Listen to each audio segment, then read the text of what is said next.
ہماری آج کی گفتگو کا کوئی خاص عنوان یا کوئی خاص ٹاپک نہیں ہے، بلکہ شاید آپ کو یاد ہو کبھی کبھی، زیادہ نہیں، کبھی کبھی ہم ایک جمعہ ایسا بھی رکھتے ہیں کہ جس میں ہم کوئی مخصوص ٹاپک نہیں ہوتا بلکہ کچھ واقعات ہی ہوتے ہیں جو میں آپ کے سامنے رکھ دیتا ہوں، کچھ نصیحت آموز باتیں، کچھ نصیحت آموز واقعات، کچھ نصیحت آموز حکایتیں۔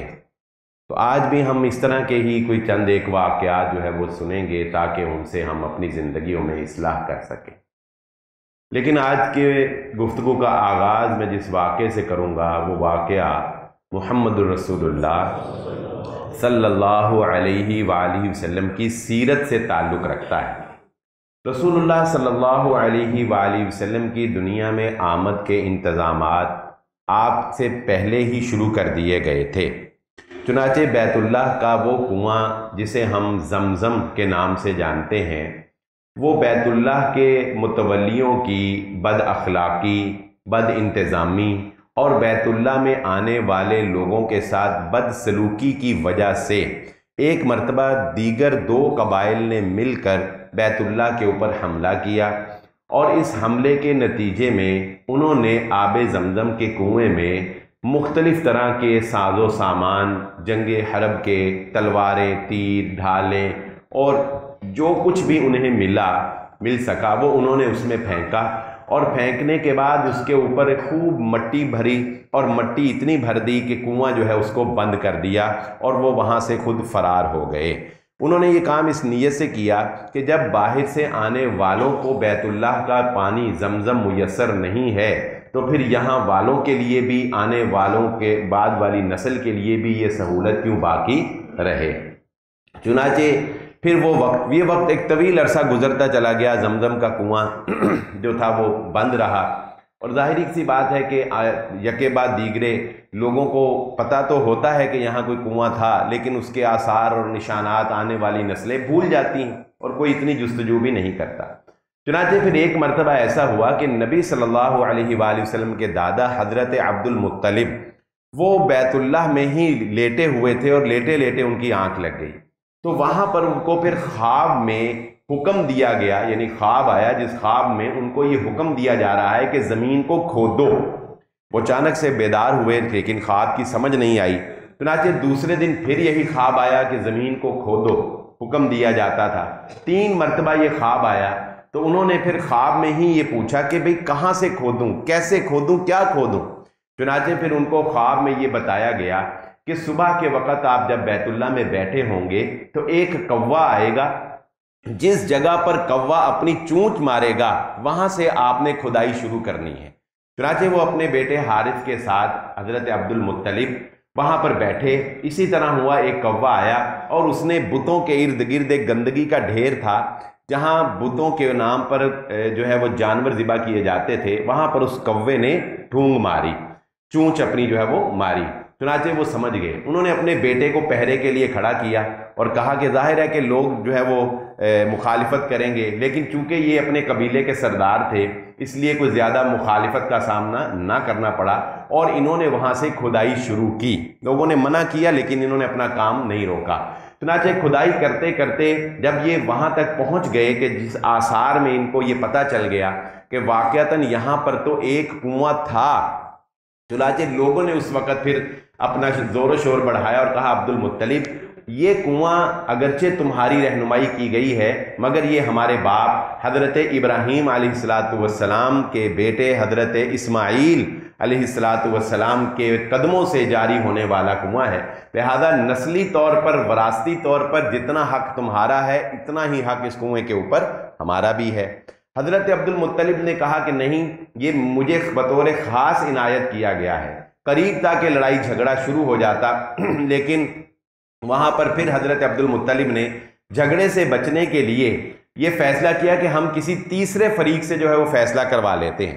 چنانچہ ایک کاہن کی طرف جو کہ شام کے علاقے میں تھا سفر کر کے جانے کا فیصلہ ہوا کہ چونکہ وہ اس سارے واقعے کو زیادہ بہتر جانتے ہیں، جو عیسائی یا یہودی جو اہل کتاب تھے، چنانچہ ان سے فیصلہ کروانے کا جو ہے وہ آپس میں فیصلہ ہوا۔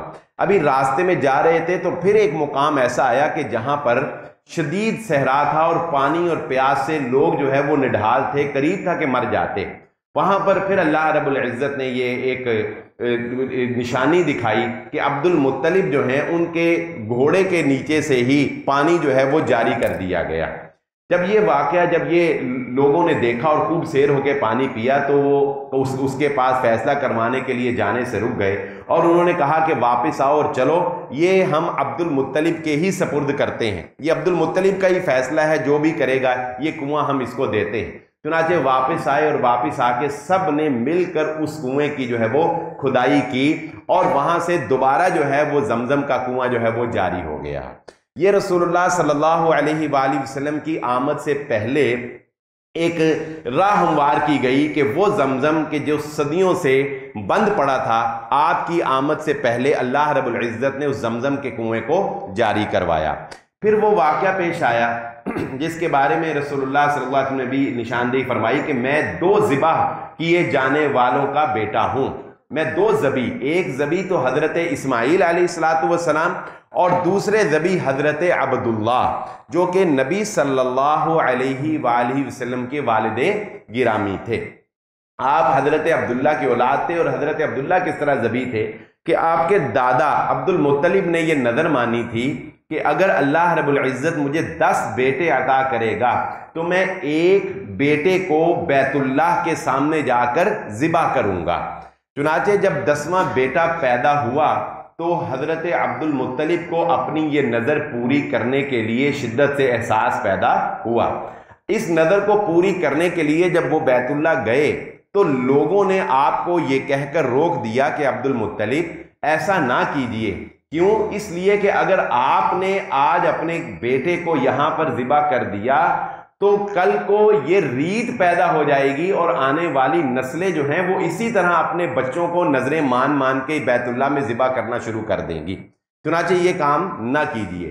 انہوں نے کہا کہ پھر اس کا کیا حل؟ پھر یہی فیصلہ ہوا کہ حجاز میں ایک خاتون ہے جو بڑی سمجھدار ہے اور پڑھی لکھی ہے، یعنی ان معاملات کو سمجھتی ہے، تو اس سے فیصلہ کروا لیا جائے۔ جب اس کے پاس فیصلہ لے کر جایا گیا تو اس نے عبد المطلب کو یہ بات سمجھائی کہ یوں کیجئے، آپ کے ہاں ایک انسان کے قتل پر جو قصاص ہوتا ہے اس کی دیت کیا ہے؟ انہوں نے بتایا کہ اس کی دیت جو ہے وہ 10 اونٹ ہے، یعنی ایک آدمی اگر قتل ہو جاتا ہے تو 10 اونٹ ہیں۔ تو اس نے کہا کہ آپ ایک کام کیجئے، ایک کرہ ڈالیے، اس کرے میں اپنے بیٹوں کا نام لکھیے، اپنے بیٹوں کے نام لکھیے اور اس کے مقابلے میں جو ہے وہ آپ اونٹ لکھیے قصاص میں کہ یہ اونٹ ہے، پھر اس کرے میں سے نکالیے۔ تو جب تک جو ہے وہ بیٹوں کے نام کا کرہ نکلتا رہے گا تو 10 اونٹ جو ہے وہ بڑھاتے رہیں، 10 اونٹ بڑھاتے رہیں۔ چنانچہ پہلی دفعہ جب کرہ نکالا تو نام وہی بیٹا حضرت عبداللہ کا نام نکلا جو کہ آخری بیٹے نبی صلی اللہ علیہ وسلم کے والد تھے، انہی کو ذبح کرنے کے لیے عبد المطلب نے جو ہے وہ بیت اللہ میں ٹھانی تھی۔ نام نکلا، 10 اونٹ بڑھا دیے، وہ 20 ہو گئے، پھر کرہ نکالا، پھر نام عبداللہ کا نکلا، پھر 10 اونٹ بڑھا دیے، یتّا کہ کرتے کرتے 10 مرتبہ عبداللہ یعنی نبی صلی اللہ علیہ وآلہ وسلم کے والد کا نام نکلا کہ ان کو ذبح کیا جائے گا۔ 10 مرتبہ پورے ہونے کے بعد 100 اونٹ ہو گئے۔ جب 100 اونٹ یعنی ایک طرف 100 اونٹ، ہر مرتبہ 10 اونٹ بڑھتے چلے جاتے تھے، جب 100 اونٹ ہو گئے تو اس کے بعد پھر جب کرہ نکالا تو اب کرے میں جو ہے وہ اونٹ کا نام نکلا۔ حضرت عبد المطلب نے کہا کہ میری تسلی نہیں ہوئی، میں اور نکالوں گا 3 مرتبہ، تو چنانچہ 3 مرتبہ پھر نکالا گیا۔ تو اب آخری جو 100 اونٹ پورے ہونے کے بعد آخری 3 مرتبہ جو ہے وہ اونٹوں کا ہی کرہ جو ہے وہ نکلا۔ چنانچہ پھر حضرت عبد المطلب نے اپنے بیٹے عبداللہ کی جان کو بچانے کے لیے اور اس نظر کو پورا کرنے کے لیے بیت اللہ میں 100 اونٹ قربان کیے، اور اس دن سے لے کر قریش کے اندر کسی بھی انسان کی دیت وہ 10 اونٹوں سے تجاوز کر کے 100 اونٹ قرار پائی گئی۔ شریعت محمدیہ صلی اللہ علیہ وآلہ وسلم میں نبی صلی اللہ علیہ وآلہ وسلم نے بھی ایک کسی بھی انسان کے قتل کی صورت میں جو دیت اگر فیصلہ دیت پہ ہوتا ہے تو آپ جانتے ہیں کہ وہ 100 اونٹ ہی قصاص میں دیت میں قصاص تو بدلہ ہوتا ہے جان کے بدلے، لیکن دیت جو ہے وہ 100 اونٹ ہے ایک انسان کی، یعنی اسی فیصلے کو نبی صلی اللہ علیہ وآلہ وسلم نے برقرار رکھا۔ یہ فیصلہ، یہ واقعہ ایک ایسا تھا کہ جس نے 4 دانگ عالم میں حضرت عبداللہ کی شہرت جو ہے اس کا چرچا کر دیا کہ عبد المطلب کا ایک بیٹا عبداللہ ہوا جس کو نظر پہ قربان ہونا تھا، اور اس کو بچانے کے لیے 100 اونٹ جو ہے وہ ذبح کیے گئے۔ چنانچہ لوگوں میں چرچا عام ہوا۔ جب چرچا عام ہوا تو یہ خبر جو ہے یہ یہودیوں تک بھی پہنچ گئی۔ یہودی قوم آپ جانتے ہیں کہ شروع سے ہی رسول اللہ صلی اللہ علیہ وآلہ وسلم کے آمد کے بارے میں یہ گہری سرچ رکھتے تھے، اگرچہ اپنی اس تحقیق کو وہ کسی کے ساتھ شیئر نہیں کرتے تھے، لیکن انہیں ان تمام تر آثار کا پتہ تھا، ان تمام تر نشانیوں کا پتہ تھا جو رسول اللہ صلی اللہ علیہ وآلہ وسلم کی آمد پر پیش آ سکتی تھیں یا پیش آنے والی تھیں۔ چنانچہ یہودیوں کو جب اس بچے کے بارے میں خبر ہوئی تو انہوں نے اس کی تحقیق شروع کر دی کہ آخر یہ بچہ کون ہے، اور نتیجتاً جب حضرت عبداللہ جوان ہو گئے اور جوانی میں ان کے ماتھے کے اوپر یہودیوں نے آ کر یہ آثار پڑھ لیے کہ یہی وہ باپ ہے کہ جس کے ہاں وہ آخری نبی محمد عربی صلی اللہ علیہ وآلہ وسلم پیدا ہوں گے۔ چنانچہ یہودیوں کو اس بات کی خبر ہو گئی، اور یہ خبر ان کے لیے کوئی اچھی نہیں تھی، کیونکہ یہ وہ شخص تھا جو کہ اسماعیل علیہ السلام کی آل میں سے تھا، یہ حضرت اسحاق علیہ السلام یعقوب علیہ السلام کی آل میں سے نہیں تھا۔ چنانچہ یہ چچیرے بھائی کی طرف نبوت جو ہے وہ منتقل ہونے کا ایک بہت بڑا اشارہ تھا۔ یہودیوں نے آپ صلی اللہ علیہ وآلہ وسلم کی آمد سے پہلے ہی اس بات کو ختم کرنے کے لیے پلاننگ کی۔ چنانچہ انہوں نے حضرت عبداللہ کو ایک موقع کے بعد روایات میں آتا ہے، سیرت نگاروں نے لکھا کہ انہوں نے کسی سفر پر جاتے ہوئے حضرت عبداللہ کے اوپر حملہ کیا، اور بعض روایات میں آتا ہے کہ نہیں بلکہ رات کی تاریکی میں حضرت عبداللہ کے گھر میں ہی یہودیوں نے ان کے اوپر حملہ کیا۔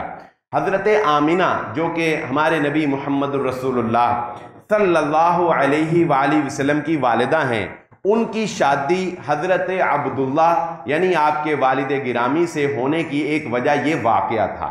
یہ واقعہ یوں پیش آیا کہ یہودیوں نے مسلح ہو کر حضرت عبداللہ کے اوپر حملہ کیا، اور حملے کا مقصد ان کو جان سے مار دینا تھا تاکہ وہ باپ ہی نہ رہے کہ جس کے ہاں آخری نبی تشریف لائیں گے۔ لیکن یہ سارا جب حملے کے وقت یہ سارا واقعہ جو ہے یہ حضرت آمنہ جو کہ نبی صلی اللہ علیہ وسلم کی والدہ ہیں ان کے باپ جو ہیں وہ یہ واقعہ دیکھ رہے تھے، لیکن چونکہ وہ اس وقت اکیلے تھے اور حضرت عبداللہ کی مدد کرنے کے لیے ان کے پاس کوئی اتنی پاور نہیں تھی، لیکن انہوں نے یہ دیکھا کہ یہودیوں نے جب حضرت عبداللہ کے اوپر حملہ کیا تو آسمان سے کچھ گھوڑ سوار آئے، اور ان گھوڑ سواروں نے ان یہودیوں کو قتل کر دیا، اور دیکھتے ہی دیکھتے وہ یہودی جو ہیں ان کی لاشیں جو ہیں وہ پڑی ہوئیں، اور حضرت عبداللہ جو ہے وہ محفوظ ہو گئے۔ جب انہوں نے یہ واقعہ اپنی آنکھوں سے دیکھا تو اس وقت انہوں نے یہ فیصلہ کر لیا کہ میں اس بچے کے ساتھ یعنی عبداللہ کے ساتھ اپنی بیٹی آمنہ کی شادی کروں گا، کیونکہ انہوں نے کچھ آثار ایک غیبی مدد جو ہے اپنے حضرت عبداللہ کے ساتھ جو ہے وہ دیکھ لی تھی۔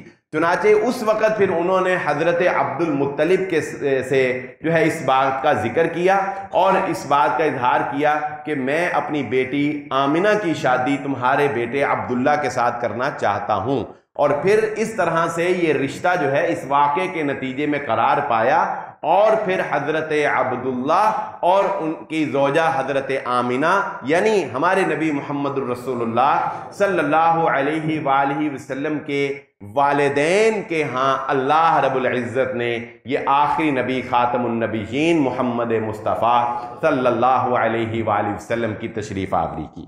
یقیناً نبی صلی اللہ علیہ وآلہ وسلم کی سیرت کے یہ واقعات ہمارے لیے ایک ایمان افروز بھی ہیں، ہمارے لیے علم میں اضافے کا باعث بھی ہیں، لیکن دل اس وقت خون کے آنسو روتا ہے جب ہم یہ دیکھتے ہیں کہ ہماری آنے والی نسل کو جیمز بانڈ کے بارے میں تو پتہ ہے، اسے بل گیٹس کے بارے میں تو پتہ ہے، اسے آئنسٹائن کی تھیوری کے بارے میں تو پتہ ہے، لیکن اسے سیرت محمدیہ صلی اللہ علیہ وآلہ وسلم کے بارے میں نہیں پتہ۔ آپ پوچھ کر دیکھ لیں اور سروے کر کے دیکھ لیں، آپ کو مایوسی کا سامنا ہوگا۔ ضرورت ہے اس بات کی کہ اپنے نبی صلی اللہ علیہ وآلہ وسلم کی سیرت جو ہے وہ ہم اپنی آنے والی نسل کے سامنے رکھیں۔ پھر نبی صلی اللہ علیہ وآلہ وسلم کی زندگی کا ایک بڑا اہم واقعہ جو بچپن میں آپ صلی اللہ علیہ وآلہ وسلم کے ساتھ پیش آیا، جسے تاریخ کے اندر اور احادیث کی کتب کے اندر شق صدر کے واقعے کے نام سے یاد کیا جاتا ہے۔ شق صدر کا معنی سینہ جو ہے وہ چاک کر دینا۔ یہ سینہ چاک کر دینے کا واقعہ اس وقت پیش آیا جب نبی صلی اللہ علیہ وآلہ وسلم کی رضائی والدہ حضرت حلیمہ سعدیہ رضی اللہ تعالی عنہا، وہ نبی صلی اللہ علیہ وآلہ وسلم کی پرورش کرنے کے لیے ایک اچھے خوشگوار اور دیہاتی ماحول کے اندر، کہ جہاں بچوں کی نشو و نما جو ہے وہ زیادہ طاقتور اور توانا انداز میں کی جاتی ہے، چنانچہ وہاں نبی صلی اللہ علیہ وسلم کو لے گئیں۔ تو نبی صلی اللہ علیہ وآلہ وسلم بچوں کے درمیان کھیل رہے تھے۔ یہ واقعہ جو ہے یہ صحیح مسلم کے اندر موجود ہے، یعنی یہ احادیث کی کتب کے اندر یہ واقعہ جو ہے وہ موجود ہے۔ چنانچہ رسول اللہ صلی اللہ علیہ وآلہ وسلم بچوں کے درمیان کھیل رہے تھے کہ اسی وقت جو ہے چند گھوڑ سوار جو ہیں وہ ایک تشت میں جو ہے کچھ ساز و سامان لیے ہوئے، یعنی اس میں ایک باؤل تھا جس میں زمزم کا پانی تھا اور برف کی طرح کا کوئی چند سمجھ لے کہ کوئی بڑا سفید اور بہت صاف ستھرا نکلا ہوا سا کوئی ایک گولا سا تھا۔ تو وہ رسول اللہ صلی اللہ علیہ وسلم کی طرف بڑھے اور آپ صلی اللہ علیہ وسلم کو پکڑ لیا، کیونکہ آپ بھی اس وقت بچے تھے اور اس وقت ارد گرد بچے بھی آپ کے ساتھ کھیل رہے تھے، تو وہ بچے جو ان آدمیوں کو دیکھ کر ڈر کر بھاگ گئے۔ نبی صلی اللہ علیہ وآلہ وسلم کو زمین پر لٹایا گیا، آپ صلی اللہ علیہ وآلہ وسلم کا سینہ چاک کیا گیا، جسے شق صدر کہا جاتا ہے۔ آپ صلی اللہ علیہ وآلہ وسلم کے تمام اندر جسم کو زمزم کے پانی سے دھویا گیا۔ پھر آپ صلی اللہ علیہ وآلہ وسلم کے دل کو نکالا گیا اور دل کے اندر سے ایک خاص گوشت کا لوتھڑا جو تھا اس کو نکال کر ختم کر دیا گیا، یعنی تشت کے اوپر رکھ دیا گیا، اور روایات میں آتا ہے کہ بتایا گیا کہ یہ وہ شیطان کا حصہ تھا جو آپ صلی اللہ علیہ وآلہ وسلم کے جسم سے نکال دیا گیا۔ چنانچہ اس کے بعد پھر نبی صلی اللہ علیہ وآلہ وسلم کے جسم اطہر کو، یعنی آپ صلی اللہ علیہ وسلم کے دل مبارک کو بھی زمزم کے پانی کے ساتھ دھویا گیا، اور پھر نبی صلی اللہ علیہ وآلہ وسلم کے سینے کے اندر اسی طرح دل کو رکھا گیا اور ایک ہاتھ ایسے پھیرا گیا جس سے نبی صلی اللہ علیہ وآلہ وسلم کا جسم مبارک وہ پہلے کی طرح جو ہے وہ بالکل درست اور سالم ہو گیا۔ یہ واقعہ نبی صلی اللہ علیہ وآلہ وسلم کا ایک معجزہ کہلاتا ہے، جو کہ بچپن میں رسول اللہ صلی اللہ علیہ وآلہ وسلم کے ساتھ پیش آیا۔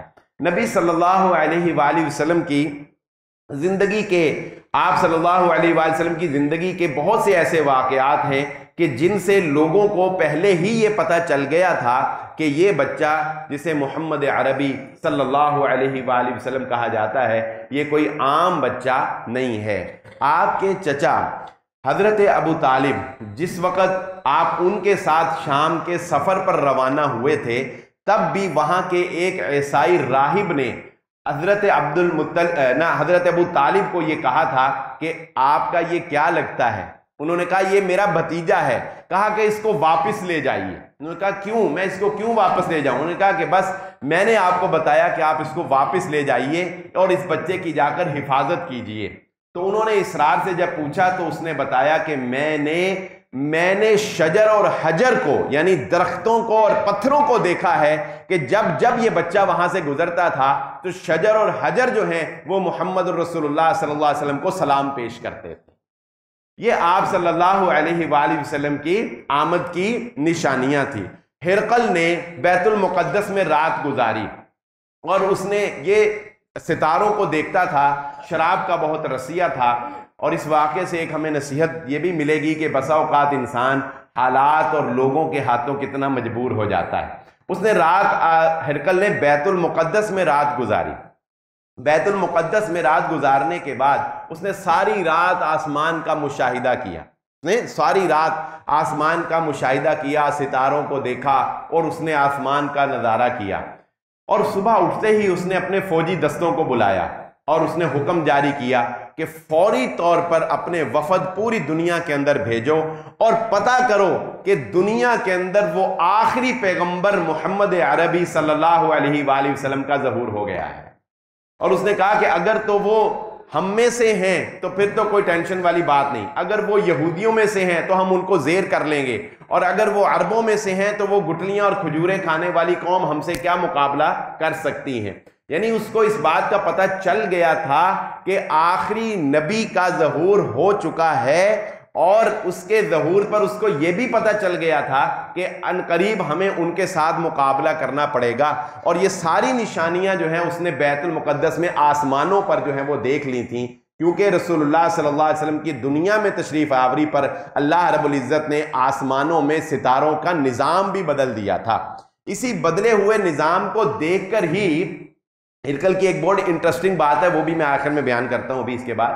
یہ اسی بدلے ہوئے نظام کو دیکھ کر ہی آپ جانتے ہیں کہ جنات کا ایک وفد اپنے سردار کے پاس جاتا ہے اور جا کے کہتا ہے کہ حضور والا دنیا میں کچھ ہوا ہے. اس نے کہا کیا ہوا؟ اس نے کہا دنیا میں کچھ ہوا. اس نے کہا کیا ہوا؟ اس نے کہا دنیا میں کچھ ہوا ضرور ہے، اس لیے کہ پہلے آسمانوں پر ہمیں جہاں پر بیٹھنے کی اجازت ہوتی تھی اب وہاں پر ہمیں اجازت نہیں دی گئی. آسمان کے اوپر کڑے پہرے لگا دیے گئے ہیں اور فرشتوں کے دربان جو ہیں وہ کھڑے کر دیے گئے ہیں اور ہمیں انگاروں کے ساتھ مارا جاتا ہے. اب ہماری رسائی جو ہے وہ وہاں تک نہیں رہی، وہاں پر باؤنڈریز کھینچ دی گئیں. اس وقت اس نے بھی یہی کہا کہ ایسا کرو دنیا میں پھرو، اور اپنے وفد بھیجے اس نے جنات کے، اور دیکھو کہ آخر ایسا کیا ہوا ہے کہ کائنات کا نظام آسمانوں پر اللہ رب العزت نے بدل دیا ہے. چنانچہ یہ وہ وقت تھا جب رسول اللہ صلی اللہ علیہ وآلہ وسلم طائف کے مقام سے واپس آتے ہوئے وادی نخلہ میں فجر کی نماز میں اللہ کے نبی صلی اللہ علیہ وآلہ وسلم قرآن مجید کی تلاوت کر رہے ہیں. چنانچہ وہاں پر جنات نے جب وہ کلام سنا تو اس وقت اسی وقت وہ نیچے اتر آئے اور انہیں پتہ چل گیا کہ ہمارے اوپر جو پابندیاں عائد کی گئی ہیں، جو کائنات کے نظام کو بدلا گیا ہے، وہ یہ نبی آخر الزمان محمد مصطفیٰ صلی اللہ علیہ وآلہ وسلم کو بھیجا گیا ہے. ہرقل کا بڑا دلچسپ واقعہ یہ ہے کہ جب اس کو پتہ تو اس کو لگ گیا. اب جو بندہ اتنا سمجھدار ہوتا ہے، ظاہر ہے جس طرح کے یہودی تھے، تو اسے یہ ضرور پتہ ہوتا ہے کہ سچ کیا ہے اور جھوٹ کیا ہے. ٹھیک ہے، ہمیشہ جو سمجھدار پڑھا لکھا بندہ ہوتا ہے وہ اپنی زیادہ تر اپنی ہٹ درمی کی وجہ سے حق کو چھوڑتا ہے. یہ بات سمجھ لیجیے. جو بیوقوف آدمی ہوتے ہیں، جاہل کم علم، وہ اپنی جہالت کی وجہ سے حق نہیں مانتے، لیکن پڑھے لکھے بندے جو ہیں وہ اپنی ضد، اپنی ہٹ درمی یا پبلک میں، معاشرے میں، سوسائٹی میں اپنے امیج کو ڈیمیج ہونے سے بچانے کے لیے وہ حق بات کو تسلیم نہیں کرتے. ہرقل کو جب نبی صلی اللہ، پھر وہ وقت آ گیا، ہرقل نے دیکھا کہ نبی صلی اللہ علیہ وآلہ وسلم کا پیغمبر وفد وہ پیغام لے کے، نبی صلی اللہ علیہ وآلہ وسلم کا خط لے کے ہرقل کے پاس پہنچا. ہرقل نے کیا کیا؟ ہرقل نے ایک محفل سجائی، ایسے اوپر بالکونی میں خود کھڑا ہو گیا ارد گرد اپنے دربان، اور سارے لوگوں کو جو ہے وہ اس نے جمع کر لیا، جو بھی وزراء، مشیر، بڑے بڑے لوگ اور جو کرتا دھرتا تھے اس کی سلطنت کے. تو اس نے کہا کہ اے لوگوں، وہ سیریس تھا لیکن مجبور ہو گیا، ڈٹ نہیں سکا. تو اللہ رب العزت کی یہ بہت بڑی نعمت ہوتی ہے کہ آپ حق کے اوپر ڈٹ جائیں، یہ بھی اللہ کا انعام ہوتا ہے. اس نے اپنے لوگوں کو پتہ کیا کہا؟ اس نے کہا اے لوگوں، تمہیں ایک ایسی بات بتاؤں، اگر تم اس بات کو مان لو گے تو تم دنیا کے اوپر راج کرو گے اور تمہاری آخرت بھی سنور جائے گی. تمہیں، ہرقل نے کہا، میں تمہیں ایک ایسی بات بتاتا ہوں، اس بات کو مان لینے سے ہم بچ بھی جائیں گے اور دنیا کے اوپر ہم جو ہے وہ راج کریں گے، زندگی سنور، جو بھی یعنی مفہوم ان الفاظ کا یہی تھا. چنانچہ اس لوگوں نے کہا ایسی کون سی بات ہے، ہم پہلے ہی ایک بہت بڑی سپر پاور ہیں، ایک بڑی سلطنت ہے، لیکن وہ اسے پتا تھا کہ وہ کہانی اب ختم ہونے والی ہے، اب سپر پاور والی بات مک جانی ہے. تو اس نے کہا کہ میں تمہیں یہ مشورہ دیتا ہوں کہ یہ جو قاصد اسلام کا پیغام لے کر میرے پاس آیا ہے، محمد الرسول اللہ صلی اللہ علیہ وآلہ وسلم پر ایمان لا کر مسلمان ہو جاؤ. یہ اس نے اسلام کی دعوت دی لوگوں کو. جیسے ہی اس نے یہ جملہ کہا اسی وقت لوگ جو ہے وہ کھڑے ہو گئے، او یہ بے دین ہو گیا ہے، پکڑو اس کو، یہ ہمارا بادشاہ ہی نہیں رہا. لوگوں میں اسی وقت کھلبلی مچ گئی. یعنی ایک غلط رائج بات کو آپ جان سکتے ہیں کہ اس کے مخالف چلنا کتنا مشکل ہوتا ہے. میرے ماموں نے پہلے رفع الیدین نہیں کرتے تھے، چلے واقعہ آپ کو ذہن میں آ گیا. انہوں نے رفع الیدین پتہ کیسے شروع کی؟ معذرت سے یہ بات سنانی پڑ رہی ہے، کوئی محسوس نہ کرے، بالکل سچا واقعہ، میں خود راوی ہوں، وہ بھی ابھی حیات ہیں، ان سے بھی پوچھا جا سکتا ہے الحمدللہ. تو انہوں نے نا ایک عالم دین سے، حنفی عالم دین سے پوچھا کہ رفع الیدین کے بارے میں آپ کا کیا خیال ہے، رفع الیدین کرنی چاہیے نہیں کرنی چاہیے؟ تو انہوں نے کہا کہ جی میں یہ سمجھتا ہوں کہ ٹھیک ہے، رفع الیدین جو ہے وہ کرنی، کیونکہ میرے نانا تو الحمدللہ وہ اہل حدیث اور مسجدیں بنانے والے، تو انہوں نے کہا کہ میں یہ سمجھتا ہوں کہ رفع الیدین کرنی چاہیے، یہ رسول اللہ صلی اللہ علیہ وسلم کی سنت ہے. تو وہ کہنے لگے کہ آپ پھر کیوں نہیں کرتے، آپ کیوں نہیں کرتے؟ تو یہ بات کو پرانی ہے، اس وقت شاید ابھی حالات اتنے سازگار نہ ہوں جتنے کہ سوشل میڈیا کی وجہ سے اب ہیں. تو انہوں نے کہا کہ اگر میں کرنی شروع کرتی تو میری لوگوں نے گل سننی چھڑ دینی. میرے درس میں جو لوگ بیٹھتے ہیں میری لوگوں نے گل سننی چھڑ دینی. تو میرے ماموں کہنے لگے کہ چلو منو تاڑی تے گل سننی، میں کہڑا کسی نے گل سنانی ہے، میں تو شروع کرانا ہے، مجھے کون سا کوئی یہ مسئلہ ہے. تو یہ اس طرح کے بہت سے واقعات ہوتے ہیں کہ بسا اوقات انسان کسی بات کو صحیح سمجھ رہا ہوتا ہے، وہ مانتا ہے کہ یہ بات صحیح ہے، لیکن وہ اس وجہ سے نہیں کر پاتا کہ اگر کی تو پھر لوگوں سے فائٹ کیسے کروں گا، اگر کی تو معاشرے سے فائٹ کیسے کروں گا، اگر کی تو سوسائٹی سے فائٹ کیسے کروں گا. یعنی یہ بڑا مشکل کام ہے کہ آپ سوسائٹی سے فائٹ کریں. چنانچہ ہرقل نے جب یہ کہا کہ اسلام لے آؤ، ساروں نے مخالفت کی، تو پھر بادشاہ تھا، اس نے اسی وقت پینترا بدلا، نے کہا بس امن میں ہو جاؤ، میں تو یہی دیکھنا چاہتا تھا تہاڈا ایمان کنا کو پکا ہے. اس نے کہا میں یہ دیکھنا چاہتا تھا کہ تسی عیسائیت دے اوپر کنے کو پکے ہو، بھلا میں بدلنے والا نہیں، بس ٹھیک ہے اب ہم مقابلہ کریں. چنانچہ اپنی سلطنت، اپنی بادشاہت کے نشے کے اندر اس نے حق کو تسلیم کرنے سے انکار کر دیا، اور اس نے جو ہے وہ پھر دوبارہ اسی پر عیسائیت پر ہی قائم رہا، اور پھر آگے اس کی جو ہے وہ فائٹ ہوئی اور وہ ہرقل کی جو بادشاہ تھی وہ ختم ہو گئی. یہ ذہن تو میرا یہ تھا کہ میں آج آپ کے سامنے کو مختلف واقعات ادھر ادھر سے رکھوں گا، لیکن سیرت سنانے میں مزہ ہی اتنا آ رہا تھا کہ وہ میں اسی میں ہمارا جو ہے وہ الحمدللہ آدھا گھنٹہ گزر گیا. اللہ تعالی ہمیں سچی محبت محمد رسول اللہ صلی اللہ علیہ وسلم کی نصیب فرمائے. اگلا واقعہ جو میں آپ کو سنانا چاہتا تھا، جیسا کہ میں نے ذکر کیا کہ آج تو ہم کچھ واقعات ہی سنیں گے. یہ واقعہ جو ہے یہ یونان کے ایک شہر کا ہے، یونان کے ایک شہر کا، ڈاکٹر کیبل کے نام سے. ڈاکٹر شکر ہے یہ پرچی میں لانی یاد رہ گئی، کئی جمعوں میں ایسے ہوتا ہے کہ پرچی بھی بندہ بھول جاتا ہے. اچھا ایک واقعہ آپ کو سناتا ہوں. ایک شاعر تھے، وہ نا اسی طرح انہوں نے نا شعر لکھے، قصیدہ لکھا، غزل لکھی. اب وہ پرچی پہ لکھی تھی تو پہلا شعر تو یاد تھا، لیکن وہ پرچی لانا جو ہے وہ غزل گاری بھول گئے. اب وہ سٹیج پہ آئے، انہوں نے پہلا شعر پڑھا، کہتے ہیں جلی شمع ہوا پروانے کا خون. اب وہ ادھر دیکھ رہے، جلی شمع ہوا پروانے کا خون. پھر اس نے دیکھا جلی شمع ہوا پروانے کا خون، انا للہ و انا الیہ راجعون. ٹھیک ہے، اس طرح کے بھی کبھی کبھی ہمارے ساتھ کام ہو جاتے ہیں، لیکن خیر اس کے بھی ہم نے ٹوٹ کے رکھے ہوتے ہیں. کچھ آپ کو تو نہ کبھی محسوس ہوا کہ میں پرچی لایا ہوں یا نہیں لایا. ڈاکٹر کیبل، ڈاکٹر کیبل تار کو کہتے ہیں. یہ واقعہ بڑا ہی زبردست ہے. یونان کا ایک شہر تھا جو 4 پہاڑوں کے درمیان ایسے بالکل کورڈ ایریا تھا.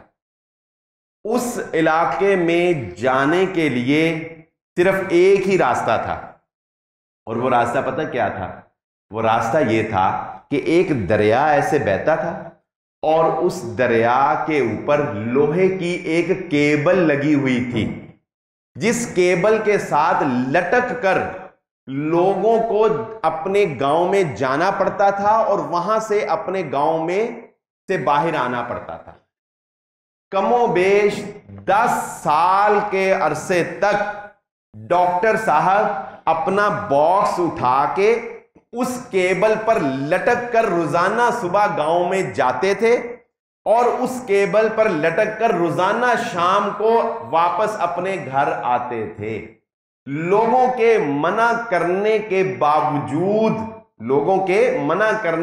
باوجود ڈاکٹر صاحب کا کہنا یہ تھا کہ میں اس بات کو اپنی ڈیوٹی سمجھتا ہوں کہ وہاں کے لوگوں پر میری ڈیوٹی لگائی گئی ہے کہ میں ان کا علاج کروں۔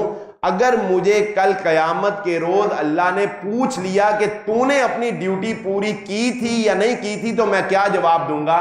مجھے کوئی مسئلہ نہیں ہے، اگر میں گر کے مر بھی گیا تو میں اپنی موت کو شہادت کی موت سمجھوں گا کہ میں انسانیت کی خدمت میں اپنے مشن کی تکمیل میں جاتا تھا۔ ڈاکٹر صاحب کی اس محنت کو دیکھ کر یونان کی حکومت نے اس دریا کے اوپر پل باندھ دیا اور اس کے بعد وہاں کے لوگ پل پر سے آنے جانے لگے۔ پھر ڈاکٹر صاحب کو ایک گاڑی بھی دے دی گئی، ڈاکٹر صاحب اب اپنی گاڑی میں روزانہ جاتے اور آتے تھے۔ اس علاقے کے لوگوں نے اس ڈاکٹر کا نام ہی رکھ دیا ڈاکٹر کیبل۔ آج بھی اگر آپ تاریخی کتابیں پڑھیں گے نا تو اس میں آپ کو یہ ملے گا کہ ڈاکٹر کیبل اگر آپ لکھیں گے تو آپ کو پتہ ہے کہ ڈاکٹر کیبل کون تھا۔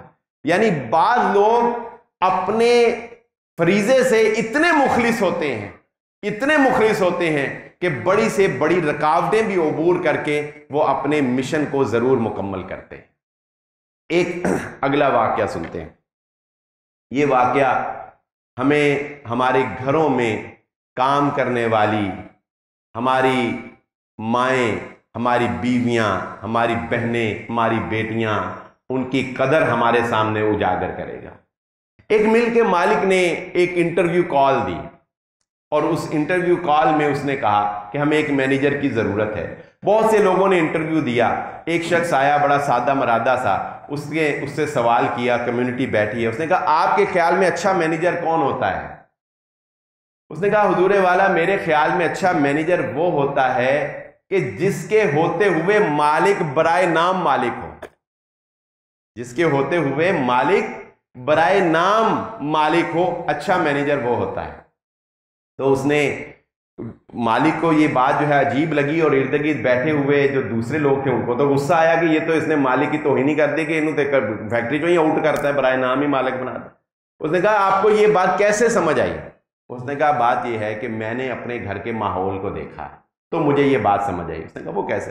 اس نے کہا وہ ایسے کہ اگرچہ میرے گھر کا مالک جو ہے وہ میرا باپ تھا، لیکن کس بندے کو کس وقت ناشتہ دینا ہے، کس وقت سکول بچوں کو بھیجنا ہے، کس کے کپڑے پریس کرنے ہیں، کس کو کھانا دینا ہے، کس کو دوائی دینی ہے، حتیٰ کہ مالک کے کپڑے کب کس طرح کیسے تیار کرنے ہیں، اس کی جوتی کیسے پالش کرنی ہے، اس کو کس وقت کس کھانے کی ضرورت ہے، اس کو کیا چیز پسند ہے، وہ کس وقت جاتا ہے، وہ کس وقت آتا ہے، اس کو کون سی میڈیسن دینی ہے، یہ سارے کام جو ہیں وہ میری ماں کیا کرتی تھی اور میرا باپ یہ کہا کرتا تھا کہ میں برائے نام مالک ہوں، اصل مینیجر جو ہے وہ تمہاری ماں ہے، میں برائے نام۔ ہم لوگ جو اپنے گھروں میں قوام بنے بیٹھے ہیں ہم برائے نام مالک ہیں، یاد رکھیں۔ ہمیں تو اپنی جوتی کا نہیں پتا، کپڑوں کا نہیں پتا، مجھے میری ٹوپی کا نہیں پتا ہوتا کہ یہ کہاں ہے۔ وہ کہتے ہیں نا کہ گھر میں نالے پانی اور نیل کٹر کو پتہ نہیں پہیے لگے ہوتے ہیں، جب بھی ڈھونڈو ملتے ہی نہیں ہیں، اور اپنی رکھی چیز ہمیں نہیں ملتی اور بیگم آ کے کہتی ہے سامنے پہیے تانوں نظر ہی نہیں آتی۔ ایسے کئی دفعہ ہوتا ہے نا، ہم مردوں کو اپنی رکھی ہوئی چیزیں نہیں ملتی، لیکن ہماری بیگمات کو یہ پتا ہے کہ ان کی ساکس کہاں ہیں، ان کے کپڑے کون سے تیار ہونے چاہیے، جمعہ پڑھانے جانا ہے اس سے پہلے کون کون سی چیزیں تیار ہونی چاہیے، اینڈ پہ نکلنے تک وہ پوچھتی ہیں کہ یہ موبائل، یہ والیٹ، یہ ساری چیزیں آپ نے رکھ لی ہیں۔ تو اصل میں ان مینیجرز کی قدر کرے جو ہمارے گھر کو مینیج کر رہی ہیں، ہم صرف برائے نام ہی مالک ہیں۔ ایک آخری واقعہ بڑا دلچسپ آپ کو سناتا ہوں۔ میں نے پچھلے جمعے آپ کے سامنے ایک کتاب، ایک پمفلٹ کا ذکر کیا تھا نا جس میں ڈاکٹرز کے انٹرویو شائع ہوئے، ڈاکٹرز کے۔ اس میں ایک ڈاکٹر کا بڑا دلچسپ واقعہ، اس نے یعنی اس بندے نے ڈاکٹر سے پوچھا آپ کی زندگی کا کوئی ایسا واقعہ جو آپ کو کبھی نہ بھولا ہو. تو وہ لیڈی ڈاکٹر کہتی کہ ہاں ایک واقعہ. اس نے کہا کہ ایک ڈیلیوری کیس تھا, تو میں اللہ رب العزت نے اس عورت کو اولاد سے نوازا, بیٹا عطا کیا. تو میں آپریشن تھیٹر سے باہر آ کے میں نے بندے کھڑے تھے, ایک مرد کھڑا, میں نے اسے کہا اس بچے کے والد آپ ہیں؟ اس نے کہا جی میں ہوں.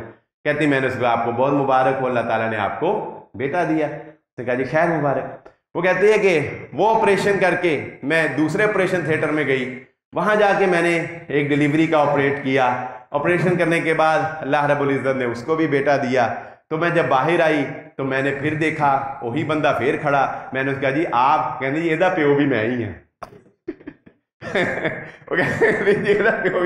کہتے ہیں ایک وقت میں 2 بیویاں تھی اس کی, دونوں کو بیک وقت اللہ نے بیٹا دیا. اور اگلی انٹرسٹنگ بات یہ ہے کہ وہ کہتا ہے ڈاکٹر صاحب ہے دیکھو انہوں نہیں پتا کہ یہ بھی میری بڈھی ہے, تو انہوں بھی نہیں پتا کہ وہ میری بڈھی ہے.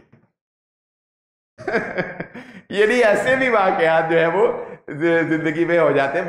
میرے ایک دوست نے واقعہ, چلے یہ واقعہ میں نے لکھا تو نہیں لسٹ میں, ویسے ذہن میں آ گیا. میرے دوست نے سنایا, وہ آیا میرے پاس تو نادرا کے دفتر سے ہو کے آیا تھا. یہ بڑا آپ کو کام آئے گا زندگی میں.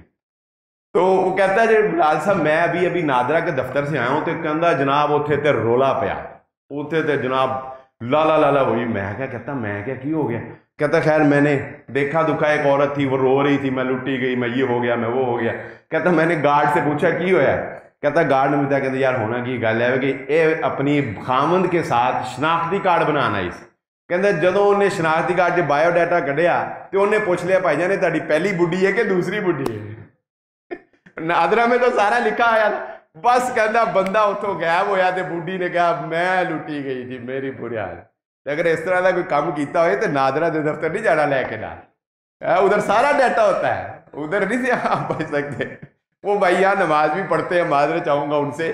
پہلی دفعہ جب انہوں نے میرے پیچھے جمعہ پڑھا نا, تو میں جمعہ پڑھا رہا تو وہ رو ہی جائیں. میں کہوں یار جمعے سے ایڈی کوئی گل تو ہے نہیں, نہ میں کوئی ایڈا متقی, بندہ جمعے سے روئی جا رہا ہے. خیر ہوئے, خیر جمعہ پڑھا دیا میں نے. وہ مجھے آ کے ملے, مجھے آ کہتے جی میں نے آپ سے ملاقات کرنی. میں نے کہا جی ٹھیک ہے ملنے. کہتے نہیں دکان پہ آؤں گا. میں نے کہا ٹھیک ہے, دکان پہ ٹائم دے دیا. جب وہ دکان پہ آئے نا تو مجھے آ کے انہوں نے پتہ کیا کہا, کہتے بلال صاحب غیر لے ہوئے کہ میری 2 شادیاں نے تو منو سکون کوئی نہیں ہے.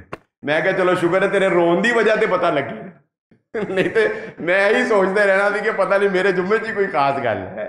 چلو یہ تو پتہ لگ گیا کہ بھائی تو رودا کیوں ہے.